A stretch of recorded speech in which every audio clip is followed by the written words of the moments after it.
आज का वीडियो उन लोगों के लिए है जिन्होंने अपनी लाइफ में बहुत स्ट्रेस देखा है एंड हर बारी उस स्ट्रेस को अच्छे से हैंडल भी किया है, उस सिचुएशन को अच्छे से मैनेज भी किया है। बट अब एक ऐसे मोड़ पे हो तुम जहाँ इतना एक्सपीरियंस होने के बाद भी अब चीजें तुमसे हैंडल नहीं किया जा रहा। तुम अब लिटरली गिव अप करने के एज पे हो। पूरे टाइम मन में नॉन स्टॉप थॉट चलता रहता है, काफी एंग्जियसनेस फील करते हो तुम, स्ट्रेस के कारण बॉडी पूरा वाइब्रेट करता है और किसी को बताने जाओ तो यही एडवाइस मिलता है कि अरे कुछ काम वगैरह करो, अपना माइंड डाइवर्ट करो, इन सब चीजों पे ध्यान मत दो। एंड आई नो कि तुम्हारे इमोशंस करेक्ट है, तुम सच में इन चीजों से गो थ्रू कर रहे हो। तुम जिस पेन से गो थ्रू कर रहे हो वो एक नॉर्मल ओवर थिंकिंग नहीं है। पता है कुछ फैक्टर्स हैं जिसके फुलफिल होने से कोई भी रफ फेज से गो थ्रू करता हुआ इंसान नॉर्मल हो सकता है। पहला फैक्टर है उन नॉन स्टॉप थॉट्स को रोक देना। हम किसी भी सिचुएशन से गो थ्रू कर रहे हो, जैसे कि इमोशनल पेन, स्ट्रेस, इन सारी चीज़ों का डायरेक्टली असर हमारे बॉडी ऑर्गन्स पे पड़ता है, जैसे कि brain, heart, nervous system, eyes. जो कुछ भी हम इमोशंस फील करते हैं उसका डायरेक्टली असर इन्हीं ऑर्गन्स पे पड़ता है। एक छोटा सा एग्जांपल देती हूँ, जैसे कि अभी समर सीजन है तो तुम एक रसमलाई के बारे में सोचो। फ्रिज में एक कटोरे में रसमलाई है, एकदम ठंडा सा, एकदम मीठा सा। एंड अब बताओ कैसा फील हो रहा है तुमको रसमलाई के बारे में सोचने से? क्या तुम्हारे मुंह में सलाइवा आया? क्या रसमलाई खाने का मन हुआ तुम्हारा? जबकि रसमलाई तुम्हारे सामने भी नहीं है, सिर्फ रसमलाई के बारे में सोचने से ही तुम्हारे मुंह में सलाइवा आया, तुमको खाने का मन किया, तुम्हारे बॉडी में सैलिवरी ग्लैंड ने सलाइवा प्रोड्यूस किया। तो बिल्कुल ऐसे ही अगर तुम pain, emotional disturbance and physical disturbance किसी भी इंसिडेंट की वजह से इन चीज़ों से गो थ्रू करोगे तो डायरेक्टली तुम्हारा बॉडी ऑर्गन इम्पैक्ट होगा, जैसे कि माइंड तो स्ट्रेस होगा, आईज तो पेन होगा, हार्ट तो तुम एंग्जियसनेस फील करोगे और बहुत सारे ऑर्गन्स नेगेटिवली इम्पैक्ट होंगे। तो किसी भी तरह के इमोशंस या थॉट को हम आने से कैसे रोक सकते हैं, या फिर जो थॉट इमोशंस ऑलरेडी आ चुके हैं उनको ख़त्म कैसे कर सकते हैं?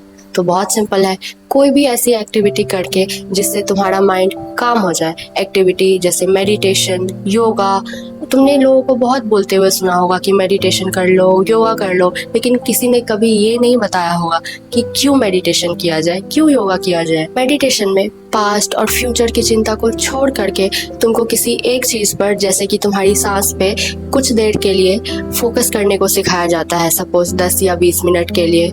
बेसिकली तुमको ध्यान में ले जाया जाता है एंड जब तुम ध्यान से निकलते हो तो तुम्हारे माइंड में कोई एक सिंगल थॉट भी नहीं होता है, जैसे कि हर्ट, एंगर, पेन, कुछ भी नहीं। तुम्हारा माइंड सिर्फ पीस फील कर रहा होता है उस टाइम में। तुम्हारा माइंड एकदम काम होता है एंड थॉट और इमोशंस जो तुमको इतना मेंटली अफेक्ट कर रहे थे वो ऑलरेडी बंद हो चुका होता है। डिफरेंट टाइप के मेडिटेशन होते हैं। कुछ मेडिटेशन ऐसे भी होते हैं जो सालों से तुम्हारे बॉडी पार्ट्स में जो नेगेटिव इमोशंस या स्ट्रेस ट्रैप होके रह चुका होता है वो उन चीजों को बाहर निकाल देता है। तुम्हारे पे जो इंसिडेंट या बुरे सिचुएशंस की वजह से जो इम्पैक्ट हुआ होता है, नेगेटिव इम्पैक्ट हुआ होता है, मेडिटेशन उनको ठीक करता है। Next factor is emotional safety. Emotional safety वो एक फीलिंग है कि कोई है तुम्हारे साथ, तुम्हारे सपोर्ट में, तुम्हारे लिए, और तुम कर लोगे सारी चीजें, तुमसे हो जाएगा हैंडल। स्ट्रेस, एंग्जियसनेस, इन सारी चीजों में बॉडी को इमोशनल सेफ्टी की बहुत ज्यादा नीड होती है। तो इमोशनल सेफ्टी किससे ले? तो तुम किसी से भी इमोशनल सेफ्टी ले सकते हो, जैसे कि अपना पेन, एंगर, इमोशंस, जो कुछ भी सिचुएशन से तुम गो थ्रू कर रहे हो वो तुम किसी भी अपने क्लोज पर्सन को बता सकते हो।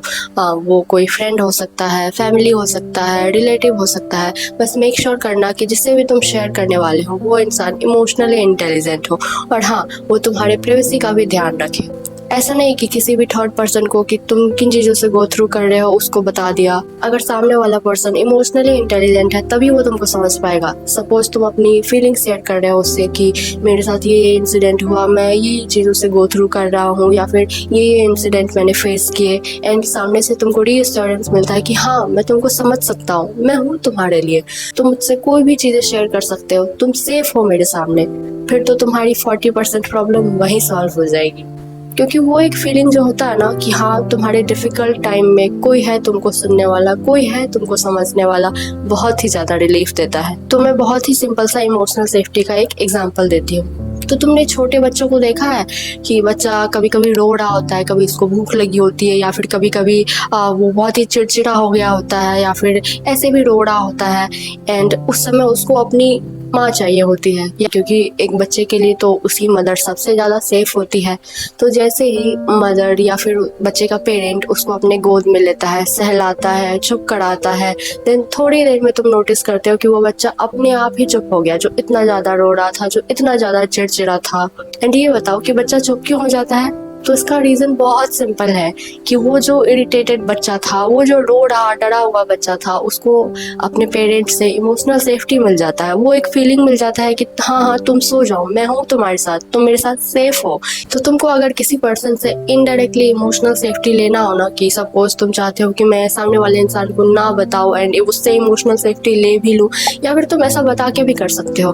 तो किसी भी अपने क्लोज पर्सन को बोलो कि तुम्हारे सर पे ऐसे ऐसे करके हाथ फेरे, या फिर तुम्हारे बॉडी को ऐसे सहलाते हैं ना, जो जैसे किसी इंसान का कभी तुमने पीठ सहलाया होगा, बिल्कुल वैसे ही। तो किसी भी पर्सन को तुम बोलो कि ठीक है थोड़ी देर के लिए तुम्हारे बालों में हाथ फेर दे, तुम्हारे सर को सहला दे, तुम्हारे पीठ को सहला दे, उससे भी तुमको बहुत ही ज़्यादा सेफ फील होगा एंड तुमको रिलीफ मिलेगा एंड इंस्टेंट इमोशनल सेफ्टी मिल जाएगा तुमको। तो वो जो तुम एक क्या बोलते हैं स्ट्रेसफुल सिचुएशन से गो थ्रू कर रहे होगे, या फिर दिमाग में लाइक बहुत ही एंसियस थॉट होंगे, हार्ट में अजीब सा हो रहा होगा, वो सब चीज़ वहीं पे बहुत हद तक कम हो जाएगी।